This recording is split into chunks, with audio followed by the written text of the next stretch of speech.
जय हिंद दोस्तों, आप लोग का स्वागत है फिर से एक नए वीडियो में। आज हम लोग बात करेंगे इतिहास के बारे में। किसके बारे में? इतिहास के बारे में।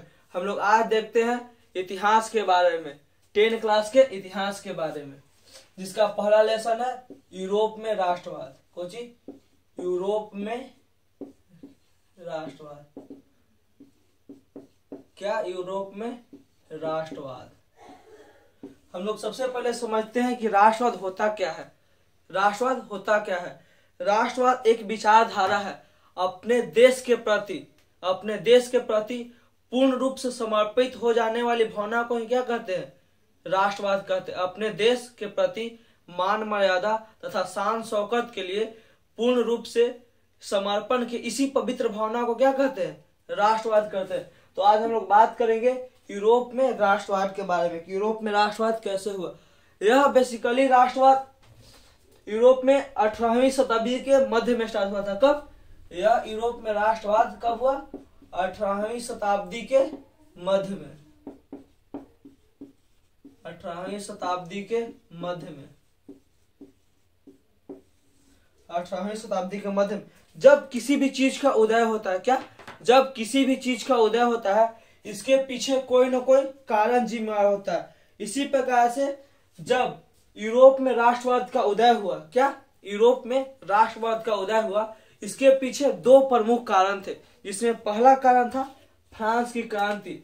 राष्ट्रवाद के उदय के कारण, आखिर राष्ट्रवाद का उदय हुआ क्यों? तो इसका प्रमुख दो कारण थे। पहला कारण कुछ है, पहला कारण है फ्रांस की क्रांति। कुछ फ्रांस की क्रांति। दूसरा कारण कौन है? उपनिवेशवाद। उपनिवेशवाद या समाजवाद।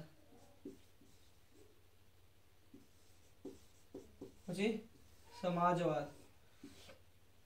इसका दो प्रमुख कारण है। या तो फ्रांस की क्रांति, किसके लिए? राष्ट्रवाद के लिए दो ही कारण मुख्य रूप से जिम्मेदार है, जिसमें से पहला क्या है? फ्रांस की क्रांति। क्रांति का मतलब क्या होता है? हम लोग समझते हैं क्रांति का मतलब क्या होता है। क्रांति का मतलब होता है किसी भी क्षेत्र में आने वाले अचानक परिवर्तन या बदलाव को क्या कहते हैं? क्रांति कहते हैं। जैसे पहले कीपैड वाला फोन था, उसके बाद ये अचानक एंड्रॉयड फोन हमारा आ गया। तो ये किस में? डिजिटल क्षेत्र में क्रांति हुआ। किस क्षेत्र में? डिजिटल क्षेत्र में क्रांति हुआ। उसी प्रकार से फ्रांस में क्रांति, फ्रांस में आने वाले अचानक बदलाव को जो फ्रांस की क्रांति। फ्रांस की क्रांति में कुछ मत, वहां के शासक था वो बहुत ही क्रूर था, बहुत ही, जिसको बोलते हैं नेपोलियन बोनापार्ट। फ्रांस के उस समय शासक कौन था? Napoleon Bonaparte. बहुत ही क्रूर शासक था। उसी के दौरान कुछ हुआ था फ्रांस की राज क्रांति। फ्रांस में क्रांति कब हुआ था? यूरोप में राष्ट्रवाद को था 18वीं शताब्दी के मध्य में। यह फ्रांस से शुरू हुआ था। किससे? फ्रांस से। कब शुरू हुआ था? 1789 ईस्वी में। कब? 1789 ईस्वी में। हम लोग यहाँ पे दो तीन चीज बात पे किए। पहला किया राष्ट्रवाद। राष्ट्रवाद क्या है? अपने राष्ट्र के प्रति उसके मान मर्यादा तथा शान शौकत के लिए, अपने राष्ट्र के प्रति मान मर्यादा तथा शान शौकत के लिए पूर्ण समर्पण की इसी पवित्र भावना को क्या कहते हैं? राष्ट्रवाद कहते हैं। जब किसी भी चीज का इस जमाना में उदय होता है, उसके पीछे कुछ न कुछ कारण होता है। इसी प्रकार राष्ट्रवाद का उदय का दो प्रमुख कारण है, जिसमें से पहला क्या है? पहला है फ्रांस की क्रांति। दूसरा है उपनिवेशवाद या साम्यवाद। जबकि दुनिया में जितने भी वाद है सब बर्बाद है, सिर्फ किसको छोड़ के? राष्ट्रवाद। राष्ट्रवाद है ना, वही एक अच्छा विचारधारा है, नहीं तो बाकी उपनिवेशवाद साम्यवाद दोनों ही क्या है? बर्बाद। उपनिवेशवाद क्या है? उपनिवेशवाद अपने से कमजोर राष्ट्र पर या कमजोर नस्ल के ऊपर उसका आर्थिक, राजनीतिक तथा सामाजिक शोषण क्या कहलाता है? उपनिवेशवाद कहलाता है। जैसे हम लोग ब्रिटिश के गुलाम थे।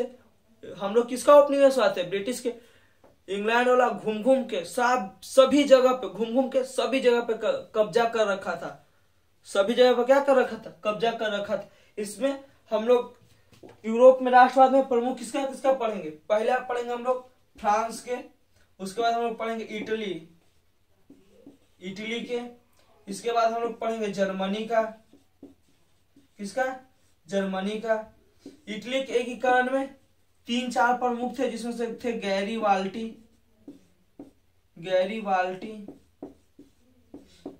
काउंट काबूर,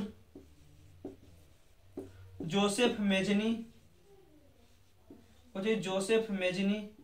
इन लोगों का क्या प्रमुख योगदान था। जबकि जर्मनी में बिस्मार्क, किसका? बिस्मार्क का प्रमुख योगदान था। किसका? बिस्मार्क का। हम लोग इसी के बारे में इस वीडियो में बात करेंगे कि आखिर जब यूरोप में राष्ट्रवाद स्टार्ट हुआ तो सबसे पहले कहां से स्टार्ट हुआ? यह सबसे पहले फ्रांस से स्टार्ट हुआ। कब स्टार्ट हुआ? यह 18वीं शताब्दी के मध्य में, यानी 1789 ईस्वी में। किसका?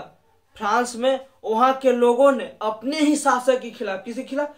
वहां के लोगों ने, फ्रांस के लोगों ने अपने ही शासक के खिलाफ क्या? क्रांति का ऐलान कर दिया। किसका? क्रांति का। हमने इसमें बात किया क्रांति के बारे में। क्रांति क्या है? क्रांति एक बदलाव है। क्रांति क्या है? आने वाला अचानक बदलाव है। उसी प्रकार से वहां के लोगों ने गरीबी, भूखमरी से पीड़ित होकर के वहां के लोगों ने क्या किया? वहां के लोगों ने अपने ही राजा के खिलाफ, निरंकुशता के खिलाफ आवाज हल्ला बोला और वहां के राजा को हटाया और कहा कि आज से यह राज लोकतांत्रिक राज हो जाएगा। क्या हो जाएगा? लोकतांत्रिक राज। तो आज हम लोग समझते हैं कि आखिर फ्रांस में हुआ कैसे। यहाँ का एक शासक था जिसका नाम था, फ्रांस का शासक नेपोलियन बोनापार्ट। को जी नेपोलियन बोनापार्ट। यह यूरोप में शासन किया। इटली में कब से कब तक? यह 1804 से 14 ईस्वी तक शासन किया। नेपोलियन कब से कब तक रहा? नेपोलियन रहा 1804 ईस्वी से लेके 14 ईस्वी तक। इसके नाम पर यूरोपीय जगत में नेपोलियन युग चला। कौन सा युग? नेपोलियन। कौन सा युग चला? नेपोलियन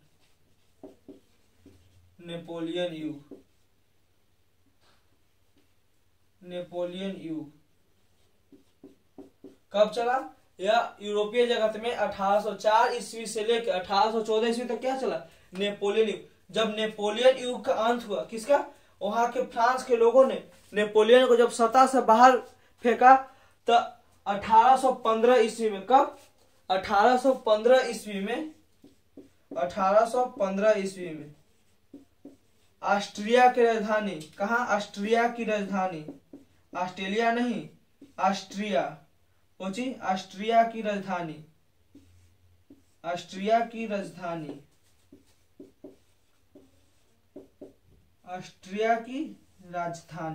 कहां पे? वियना। ऑस्ट्रिया की राजधानी वियना में क्या किया गया? सम्मेलन बुलाया गया। किसके लिए? यूरोपीय जगत के शक्तिशाली राष्ट्र, उस समय कौन था? ब्रिटेन, डेनमार्क, पोलैंड, इन लोग के द्वारा क्या बुलाया गया? एक वियना में एक क्या बुलाया गया? वियना में एक सम्मेलन बुलाया गया। जिसका नेतृत्व किसने किया था? जिसका नेतृत्व ऑस्ट्रिया का चांसलर किसने किया था? मेटरनिख। किसने किया था? मेटरनिख ने। और मेटरनिख के नाम पे यूरोपीय जगत में एक और युग चला, मेटरनिख युग। कौन सा युग? मेटरनिख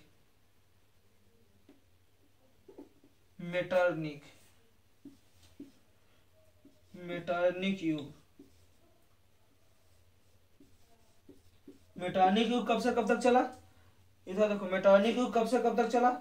1815 से 1848 ईस्वी तक। कब तक? 1815 से 1848 ईस्वी तक। कौन सा युग चला? मेटरनिख युग चला। जब यूरोपीय जगत के महान शक्ति, जिसमें यूरोपीय जगत में महान शक्ति में कौन कौन शामिल था? मुख्य रूप से था कौन सा? ब्रिटेन। उसके बाद पोलैंड, और कौन सा था? डेनमार्क।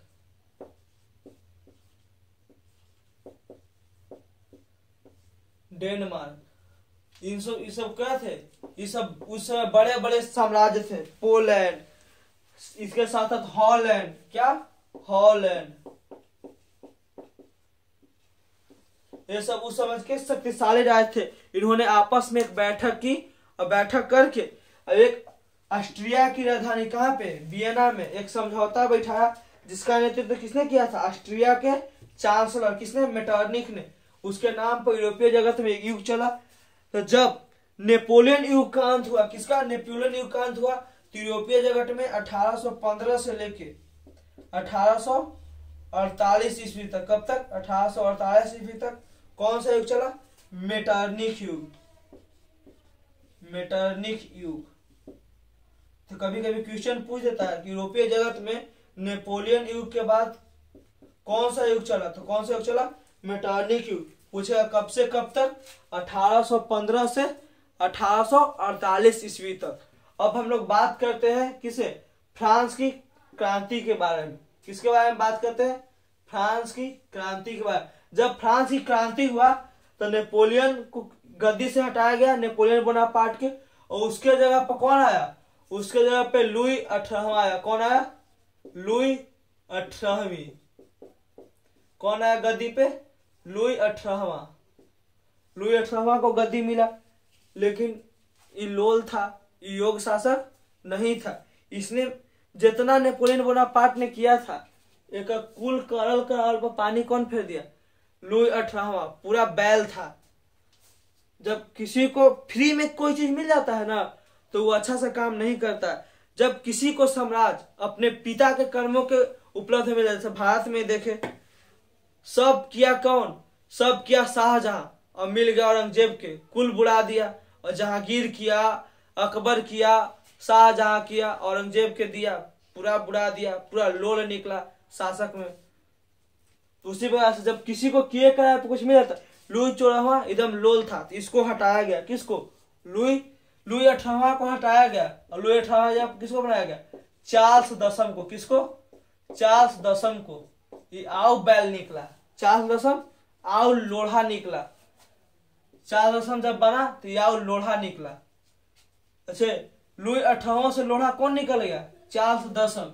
जब नेपोलियन बोनापार्ट हटा तब कौन बना फ्रांस के, तब फ्रांस का शासक बना लुई 18वीं। लेकिन यहू बैल था, तो इसको भी हटाया गया, इसके खिलाफ भी आंदोलन चला। उसके बाद बना चार्ल्स दसम, यहू लोढ़ा था, इसको भी हटाया गया, पूरा बैल था ससुरा पूरा। जब इसको हटाया गया तो फिर से यहाँ के लोगों ने कहा कि हम लोगों को दिन प्रतिदिन अपने पैसा खत्म हो रहा था, जिससे वह गरीबी, बेकारी, भूखमरी, दरिद्रता से घूर रहे, दिन प्रतिदिन बदहाली स्थिति से मर रहे थे। तो उसके लिए उन्होंने किसको दोषी माना।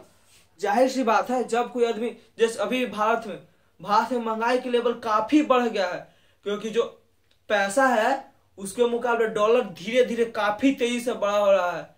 लेकिन अभी आदमी को नहीं पता चला, जब पेट्रोल जब 72-75 रुपए मिलता था, अभी 108 रुपए मिल रहा है। भारत में महंगाई नहीं भाग रहा है, बहुत तेजी से महंगाई भाग रहा है। आने वाला अगर ऐसे ही चलता रहा तो दिन दूर नहीं है कि पानी भी आदमी खरीद के पिएगा और वो महंगा मिलेगा। क्या पेट्रोल 108 रुपए लीटर मिली था, क्या कर सकते हैं। अच्छा, हम लोग क्या क्या देखे, हम लोग देखे राष्ट्रवाद। राष्ट्रवाद क्या है, राष्ट्रवाद अपने राष्ट्र के प्रति पूर्ण समर्पण, मर्यादा के लिए अपने आत्मसमर्पण के पवित्र भावना को क्या कहते हैं, राष्ट्रवाद। अपने ही राष्ट्र के प्रति आत्मसमर्पण, मर्यादा की इसी पवित्र भावना को क्या कहते हैं, राष्ट्रवाद कहते हैं। अपने राष्ट्र के प्रति शान शौकत तथा मर्यादा के अपनी भावना को आत्मसमर्पण करने की इसी भावना को क्या कहते हैं, राष्ट्रवाद कहते हैं। उसके बाद हम लोगों ने बात किया राष्ट्रवाद के उदय का कारण। किसी भी चीज का कुछ न कुछ उदय का कारण होता है। राष्ट्रवाद का उदय का दो प्रमुख कारण था, एक फ्रांस की क्रांति, दूसरा उपनिवेशवाद। उपनिवेशवाद, फ्रांस की क्रांति हम लोग आगे टॉपिक में कवर करेंगे। हम लोगों ने उपनिवेशवाद की बात किया। उपनिवेशवाद क्या है, किसी भी संपन्न या अमीर देश के द्वारा गरीब, नस्लहीन देशों पर आक्रमण करके उसका राजनीतिक, आर्थिक, सामाजिक शोषण करना ही क्या कहलाता है, उपनिवेशवाद कहलाता है।